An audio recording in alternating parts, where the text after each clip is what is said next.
नमस्कार। आज मैं जिस टॉपिक पर वीडियो बनाने जा रहा हूं, मेरी इच्छा नहीं थी कि इस पर वीडियो बनाया जाए, क्योंकि मैं जिस घटना का मैं वर्णन करने जा रहा हूं, इस घटना से मैं व्यक्तिगत रूप से काफ़ी दुखी हूं, मैं काफ़ी व्यथित हूं। लेकिन कुछ दर्शकों ने कमेंट किया कि बंगाल में जो ट्रेनी लेडीज डॉक्टर के साथ जो घटना घटी, उस पर भी एक वीडियो बनाया जाए। तो चूंकि दर्शकों का भी सम्मान करना पड़ता है, इसीलिए मैं ये वीडियो बना रहा हूँ।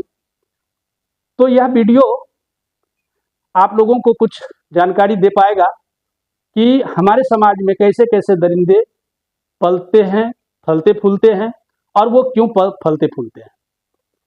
ये घटना 8 अगस्त की उस काली रात की है, जिस काली रात को 31 वर्षीय एक ट्रेनी लेडी डॉक्टर की जीवन लीला समाप्त हो गई।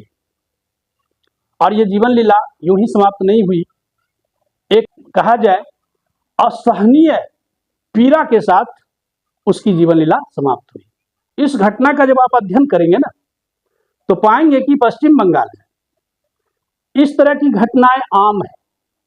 वहां इस तरह की घटनाओं का कोई महत्व नहीं है, क्योंकि आए दिन वहां इस तरह की घटना घटती रहती है। लोग अभ्यस्त हो चुके हैं। आपने कुछ दिन पहले सुना था संदेश खली की घटना। उस घटना ने लोगों को शर्मसार कर दिया। एक सुनियोजित तरीके से, एक व्यवस्थित तरीके से किस तरह से सेक्स रैकेट चला करके औरतों का, लड़कियों का शोषण किया जाता था। घटना घटी, लोग कैंडल मार्च निकाले, हो हल्ला हुआ, मामला खत्म। 2 4 5 लोगों को हिरासत में लिया गया, बात विवाद हुई, राजनीतिक दल अपना अपना ओपिनियन प्रस्तुत किए। लेकिन जिसके साथ वो घटना घटी, जिस पीड़िता ने इस घटना को सहा, उसको क्या मिला?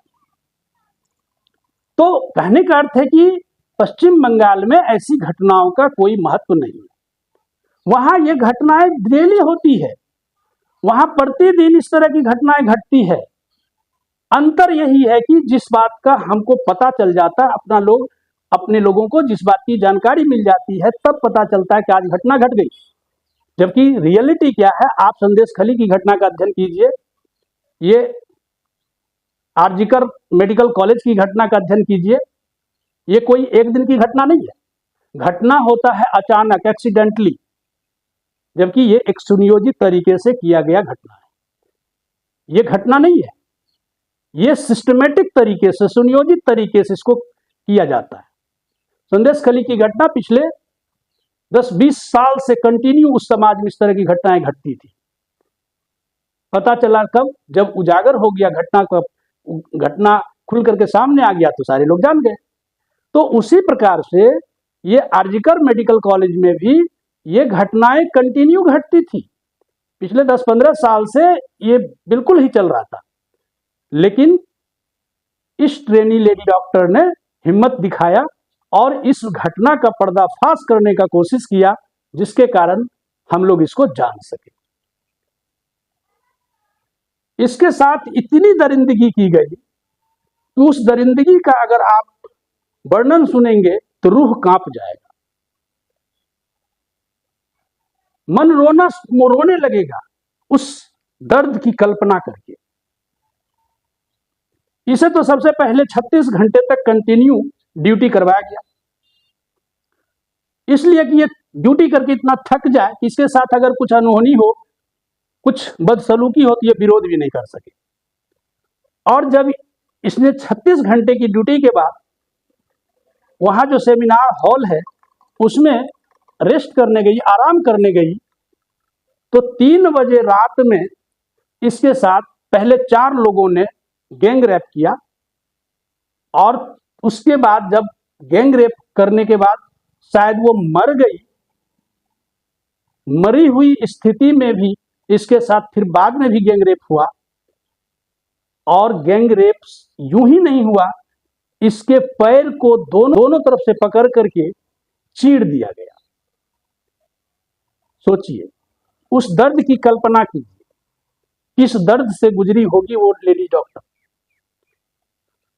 तब जाकर के बाद में फिर एक दरिंदे को भेजा गया बाकी के काम को सलटाने के लिए, बाकी के साक्ष्य को मिटाने के लिए, इस मर्डर केस को आत्महत्या का रूप देने के लिए। और ये यूं ही नहीं होता है, आप अपना कॉमन सेंस इस्तेमाल कीजिए।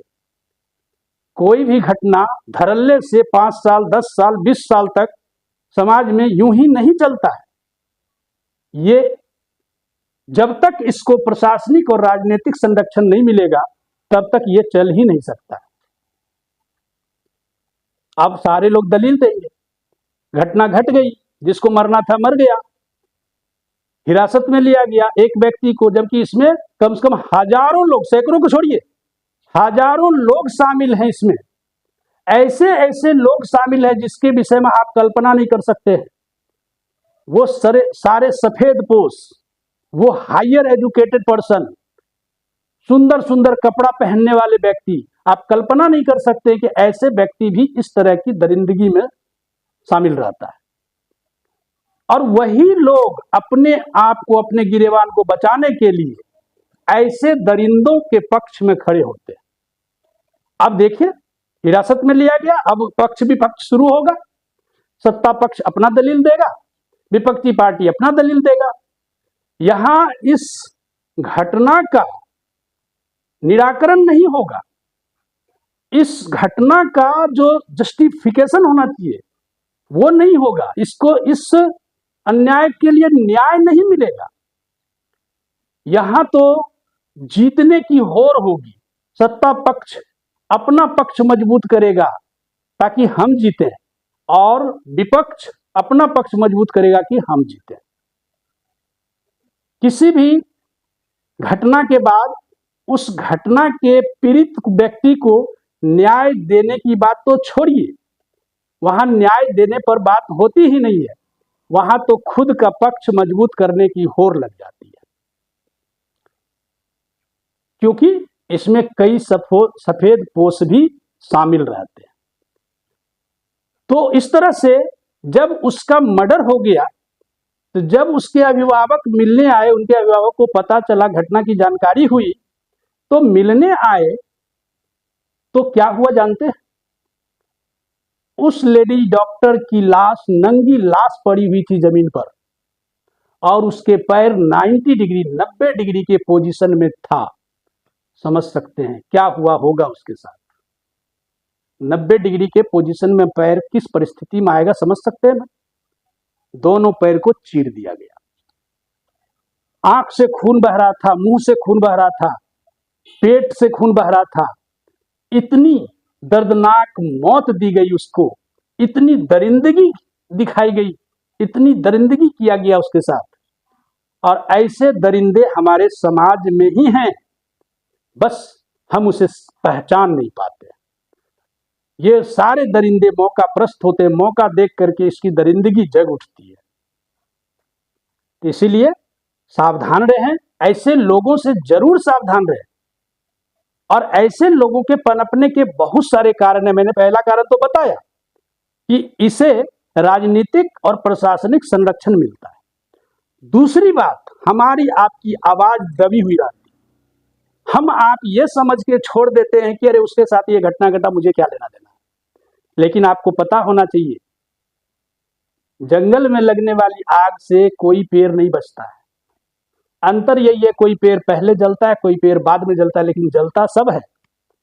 इस समाज में जो इस तरह की घटना घट रही है, इससे ना तो आप बच पाएंगे ना मैं बच पाऊंगा। इसीलिए ये हमारा और आपका नैतिक कर्तव्य बनता है कि ऐसी घटनाओं के विरोध में जहां तक हो सके आवाज उठाएं। हो सकता है आवाज उठाने में कोई समस्या आ रहा है, ऐसे बहुत से कारण होते हैं समाज में, जैसे कुछ आर्थिक समस्याएं हैं, कुछ सामाजिक समस्याएं हैं, कुछ राजनीतिक समस्याएं हैं। तो इन कारणों से भी लोग आवाज नहीं उठाते। तो कम से कम जो व्यक्ति इस मुहिम में आवाज उठा रहा है, उसके साथ आप खड़े जरूर होइए, उनका आप सहयोग करिए, जहां तक हो सके, जैसे भी संभव हो उनका कम से कम सहयोग करिए, अपने आने वाली पीढ़ियों को बचाने के। यही हमारा नैतिक कर्तव्य है, यही हमारा फर्ज बनता है कि हम ऐसे लोगों के विरुद्ध चाहे जो भी संभव हो, जो भी संभव हो सकता है हम करें, ऐसे लोगों को जरूर नंगा करें समाज में। और जो व्यक्ति इस मुहिम में पहले से लगे हुए हैं, जो व्यक्ति आवाज़ बुलंद कर रहे हैं, उनकी आवाज़ को औरों तक पहुंचाने में उनका सहयोग करें, उनके विचारों को फैलाने में उनका सहयोग करें। कम से कम इतना तो कर ही सकते हैं, तभी हमारी आने वाली नस्लें सुरक्षित हो सकती है, आने वाली पीढ़ियां सुरक्षित रह सकती है। मैं तो सरकार से अपील करूंगा कि ऐसी घटनाओं के लिए इतने सख्त से सख्त कानून बनाए जाए, ताकि इस तरह की घटना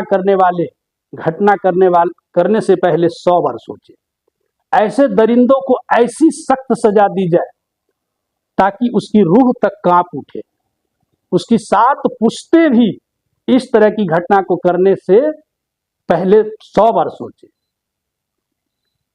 आगे हो सकता है आने वाले कल में इस घटना के विरोध में देशव्यापी आंदोलन चले, तो मैं आपसे अपील करूंगा कि इस आंदोलन में बढ़ चढ़ कर हिस्सा लें, क्योंकि ये सिर्फ और सिर्फ आरजीकर मेडिकल कॉलेज की ही घटना नहीं है, ये हर समाज में हो रहा है।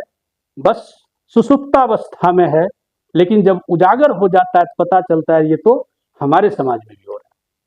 इसलिए ऐसे लोगों से सावधान रहें, ऐसे लोगों से सतर्क रहें और ऐसे लोगों के विरोध में कम से कम आवाज़ जरूर उठाएं।